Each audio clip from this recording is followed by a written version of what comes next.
समय एक सीधी रेखा नहीं होती, खासकर धनपुरा के जंगलों में। यहां समय घूमता है एक पहिए की तरह, और जब घड़ी की सुई 1:40 पर आती है तो वर्तमान धुंधला हो जाता है और अतीत अपनी कब्र से बाहर निकल आता है। लोग कहते हैं मौत के बाद इंसान की कहानी खत्म हो जाती है, लेकिन अगर मौत इतनी भयानक हो कि आत्मा को पता ही न चले कि वो मर चुकी है, तो वो वही काम करती रहती है जो वो आखिरी बार कर रही थी। इंतजार, घर जाने का इंतजार। तारीख थी 12 अक्टूबर, अमावस की रात। आदित्य खन्ना, रेलवे का नया सेक्शन इंजीनियर, अपनी जीप से धनपुरा ओल्ड क्रॉसिंग के पास पहुंचा। सन्नाटा इतना गहरा था कि कानों में चुभ रहा था। अचानक ड्राइवर ने गाड़ी रोक दी। उसकी आवाज कांप रही थी। उसने कहा, साहब, मैं इससे आगे नहीं जाऊंगा, सामान आप खुद ले जाइए। लेकिन इस वक्त उस फाटक के उस पार मेरी गाड़ी नहीं जाएगी। आदित्य ने झूंझ लाकर पूछा, क्यों? वहां क्या है? कोई जानवर है? ड्राइवर ने बहुत धीमी आवाज में जवाब दिया, नहीं साहब, वहां वो है जो कभी गए नहीं। ड्राइवर गाड़ी घुमाकर भाग गया जैसे पीछे मौत पड़ी हो। अब वहां सिर्फ आदित्य था और जानलेवा सन्नाटा। आदित्य क्वार्टर की तरफ पैदल बढ़ा। रास्ता सुनसान था। तभी उसे लगा कि झाड़ियों में कोई चल रहा है। उसके कदमों के साथ ताल मिलाते हुए सर्रर सर्रर। आदित्य रुका तो आवाज रुक गई, वो चला तो आवाज फिर आई। उसने टॉर्च मारी मगर वहां कोई नहीं था। सिर्फ एक पुराना जंग लगा हुआ डेंजर का बोर्ड हवा में झूल रहा था। जैसे तैसे वो पुराने रेलवे क्वार्टर पहुंचा। दरवाजा खोलते ही उसे एक भारी आवाज सुनाई दी, किसने भेजा आपको यहां? दरवाजे पर एक बूढ़ा चौकीदार खड़ा था, रामदीन, हाथ में लालटेन लिए। रामदीन ने कहा, साहब, मैंने हेड ऑफिस चिट्ठी लिखी थी कि इस क्वार्टर में किसी को मत भेजो, फिर भी भेज दिया। बलि का बकरा बनाकर आदित्य हंसा। एक पढ़ा लिखा आदमी इन बातों को कैसे मानता? उसने कहा, मैं साइंस का आदमी हूं बाबा, भूतों में नहीं मानता। रामदीन उसकी आंखों में देखकर बोला, वहम नहीं है साहब। 20 साल पहले इसी पटरी पर एक ट्रेन एक्सीडेंट हुआ था। आखिरी डिब्बा खाई में जा गिरा था। उसमें पूरी बारात थी, दुल्हा दुल्हन बच्चे सब जिंदा जल गए। वो डिब्बा आज भी आता है हर रात ठीक 1:40 पर, और जो उसे देखता है वो उसे अपने साथ ले जाते हैं। जाते जाते रामदीन ने चेतावनी दी, साहब, अगर रात को खिड़की खटखटाने की आवाज आए तो पर्दा मत हटाना, और अगर कोई अपना नाम पुकारे तो जवाब मत देना। रात के 12 बज चुके थे। आदित्य अपने लैपटॉप पर काम कर रहा था। तभी टप टप पानी टपकने की आवाज आने लगी। आदित्य ने देखा नल बंद था। आवाज दीवार के अंदर से आ रही थी। उसने कान दीवार से लगाया तो रूह कांप गई। दीवार के पीछे कोई औरत रो रही थी, सिसक रही थी, और फिर बिल्कुल उसके कान के पास एक फुसफुसाहट हुई। पानी बहुत गर्म है। आदित्य झटके से पीछे हटा। कमरा बर्फ जैसा ठंडा हो गया। घड़ी में समय था 1:39। तभी दूर अंधेरे से एक सीढ़ी बजी। छुक छुक छुक। ये आवाज लोहे की पटरी की नहीं, हड्डियों के टूटने की थी। अचानक क्वार्टर की लाइटें जलने बुझने लगीं। लैपटॉप की स्क्रीन पर अपने आप टाइप होने लगा। हेलो बॉस, हाय बॉस।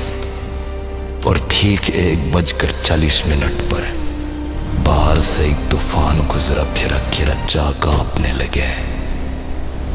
आदित्य ने डरते डरते पर्दा हटाया और बाहर देखा। बाहर बत्ती पर धुआं था और कुएं की तेज हवा में तैरता हुआ एक जला हुआ डिब्बा जा रहा था। उसकी खिड़की पर एक दुल्हन देखी थी। उसका चेहरा जला हुआ था। आंखों की जगह गहरे गड्ढे थे, लेकिन होठ मुस्कुरा रहे थे। डिब्बा की आदित्य की खिड़की के सामने रुका। दुल्हन ने अपना जला हुआ हाथ कांच पर रखा। मांस खेलने की आवाज आई छलाओ और कांच पर जनी भाप ने एक नाम लिखा हुआ लिखाई दिया। दिव्य। आदित्य जमदे हो वो उसे पहचानती की। तभी वो दुल्हन खिड़की से बाहर निकली और हवा में तैरते हुए आदित्य के कमरे की तरफ बढ़ने लगी। आदित्य जलाया और लाइट जली दे। अब अंधेरे कमरे में सिर्फ एक ही आवाज की, कोने से आती हुई मीत दोयन की आवाज। चैन चैन चैन।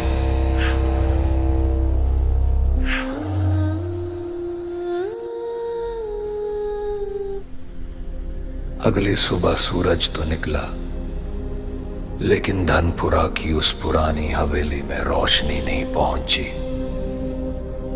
आदित्य फर्श पर बेहोश पड़ा था। जब उसकी आंख खुली तो सिर भारी था।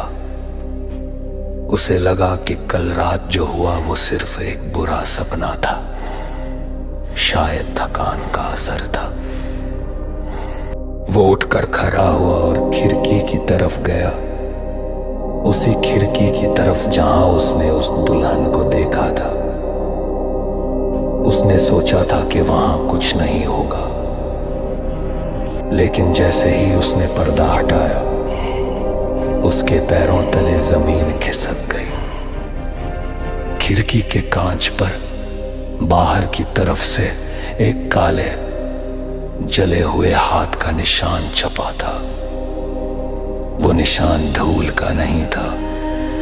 वो निशान कांच को पिघला कर बना था, जैसे किसी ने उबलते हुए लावे से कांच को छू लिया हो। आदित्य समझ गया वो सपना नहीं था, वो हकीकत थी। घबरा कर आदित्य बाहर भागा। वो सीधे गांव के पुराने मंदिर के पुजारी के पास गया। पुजारी ने आदित्य का चेहरा देखते ही कहा, तुमने उसे देख लिया ना? मैंने कहा था वो जगह शापित है। आदित्य ने कांपती आवाज में पूछा, बाबा वो कौन है और वो मेरे पीछे क्यों है? पुजारी ने एक गहरी सांस ली और बताया, बेटा 20 साल पहले उस ट्रेन के आखिरी डिब्बे में एक बारात थी। उस दुल्हन का नाम नैना था। शादी के जोड़े में सजी हुई, लेकिन एक्सीडेंट के बाद जब आग लगी तो दरवाजे जाम हो गए। अंदर के लोग जल रहे थे, चीख रहे थे, लेकिन बाहर खड़े लोग मदद नहीं कर पाए। वो लोग मरे नहीं बेटा, वो अधजले रह गए। उनकी आत्माएं आज भी उस लोहे के डिब्बे में कैद हैं। मुक्ति नहीं चाहिए, उन्हें साथी चाहिए। हर साल वो एक नए मुसाफिर को अपने साथ ले जाते हैं ताकि उनकी गिनती पूरी हो सके। आदित्य ने डरते हुए पूछा, गिनती? कैसी गिनती? पुजारी ने धीरे से कहा, उस डिब्बे में 32 सीटें थीं और मरने वाले लोग भी 32 थे, लेकिन अब उन्हें 33वां मुसाफिर चाहिए और लगता है उन्होंने तुम्हें चुन लिया है। आदित्य अब एक पल भी वहां नहीं रुकना चाहता था। उसने अपना बैग उठाया और जीप की चाबी ली। वो पागलों की तरह जीप में बैठा और चाबी घुमाई। खरर खरर इंजन ने आवाज की, लेकिन स्टार्ट नहीं हुआ। उसने फिर कोशिश की। जीप बिल्कुल ठीक थी, लेकिन वो चालू नहीं हो रही थी। तभी उसकी नजर जीप के शीशे पर पड़ी। पीछे की सीट पर धुएं का एक काला साया बैठा था। आदित्य झटके से मुड़ा। पीछे कोई नहीं था, लेकिन सीट अभी भी गर्म थी, जैसे कोई वहां बैठा हो। और सीट के कवर पर ताजे खून की बूंदें टपक रही थीं। सूरज ढलने लगा था। धनपुरा का जंगल अंधेरे की चादर ओढ़ रहा था। आदित्य समझ गया कि वो फंस चुका है। सड़क पर घना कोहरा आ गया था, इतना घना कि हाथ भी नहीं दिख रहा था। वो भाग नहीं सकता था। उसे उसी क्वार्टर में वापस जाना पड़ा। रात के 10 बजे आदित्य ने खुद को कमरे में बंद कर लिया। हर खिड़की, हर रोशनदान पर कपूरे ठूंस दिए। उसने कानों में रुई डाल ली ताकि ट्रेन की आवाज ना आए। वो कोने में बैठकर हनुमान चालीसा पढ़ने लगा, लेकिन डर मंत्रों से भरा हो चुका था।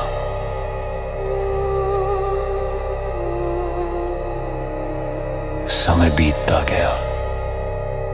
सन्नाटा गहरा होता गया और फिर ठीक 1:23 पर दरवाजे पर दस्तक हुई। ठक ठक ठक। ये खटखटाना नहीं था, ये भारी हथौड़े जैसा वार था। आदित्य ने सांस रोक ली। तभी दरवाजे के नीचे से एक चिट्ठी अंदर सरक कर आई। एक पुराना पीला पड़ चुका कागज। आदित्य ने कांपते हाथों से उसे उठाया और एक प्रेम था कि गद्दा दादी कांच की। समय 1:46।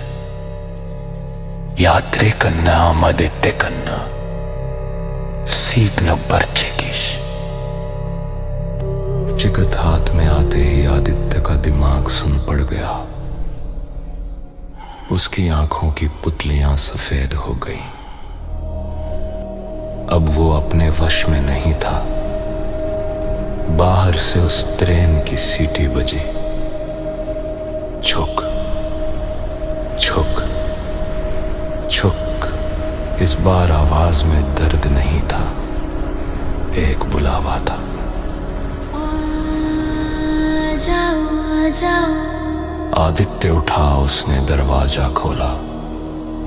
बाहर तूफान चल रहा था, लेकिन उसे हवा महसूस नहीं हो रही थी। वो नंगे पैर पत्थरों और कांटों पर चलता हुआ पटरी के बीचों बीच जाकर खड़ा हो गया। 1:40। सामने से ट्रेन आई। इस बार ट्रेन पूरी तरह साफ दिख रही थी। वो लोहे की नहीं, सड़ी हुई लकड़ी और पिघले हुए मांस से बनी लग रही थी।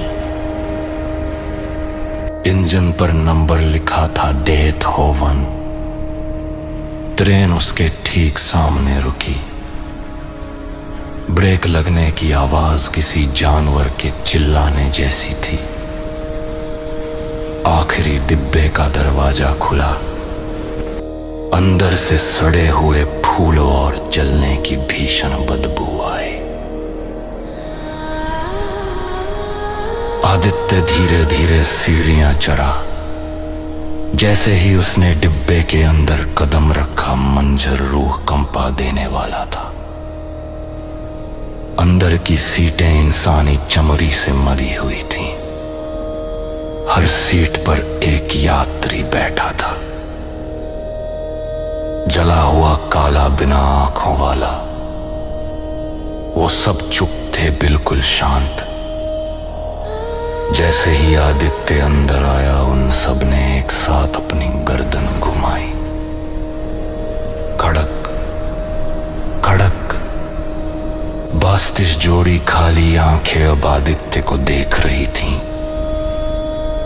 कोने में सीट नंबर 33 खाली थी। वहां वो दुल्हन बैठी थी, नैना।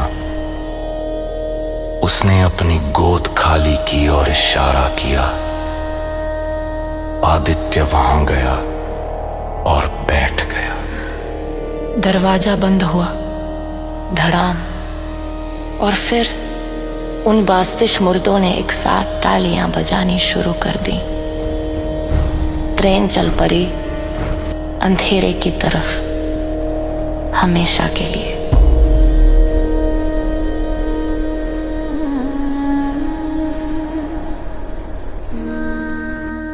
अगली सुबह पुलिस आई। रामदीन चौकीदार ने गवाही दी। आदित्य का क्वार्टर खाली था। सामान वैसा का वैसा पड़ा था, लैपटॉप खुला था। लेकिन आदित्य का कोई नामो निशान नहीं था। पुलिस ने इसे गुमशुदगी का केस मानकर फाइल बंद कर दी। गांव वाले जानते थे कि वो कहां गया है, पर कोई कुछ नहीं बोला। 1 साल बाद फिर से अक्टूबर का महीना, एक नया इंजीनियर विक्रम उसी क्वार्टर में रहने आया। वो भी जवान था, वो भी निडर था। रात को रामदीन ने उसे भी वही चेतावनी दी, लेकिन विक्रम नहीं माना। रात के 1:40 हुए। ट्रेन की आवाज आई। विक्रम खिड़की पर गया और उसने पर्दा हटाया। ट्रेन गुजरी और आखिरी डिब्बा उसके सामने आया। विक्रम ने देखा और डर के मारे उसकी चीख निकल गई। उस डिब्बे की खिड़की पर अब एक नया चेहरा था। उसका आधा चेहरा जला हुआ था। उसने इंजीनियर की शर्ट पहनी थी और उसके गले में आईडी कार्ड लटक रहा था, जिस पर नाम लिखा था आदित्य खन्ना। वो चेहरा विक्रम को देख रहा था। उसकी आंखों में आंसू थे, लेकिन होंठ मुस्कुरा रहे थे। उसने अपना जला हुआ हाथ उठाया और विक्रम की तरफ इशारा किया। अगली बार तुम्हारी बारी है। कहते हैं धनपुरा में रात कभी खत्म नहीं होती। पटरी के परे वो डिब्बा आज भी चलता है और सीटें अभी भी भर रही हैं। क्या आप ट्रेन की आवाज सुन सकते हैं? मुड़कर मत देखना, शायद वो आपके पीछे ही हो।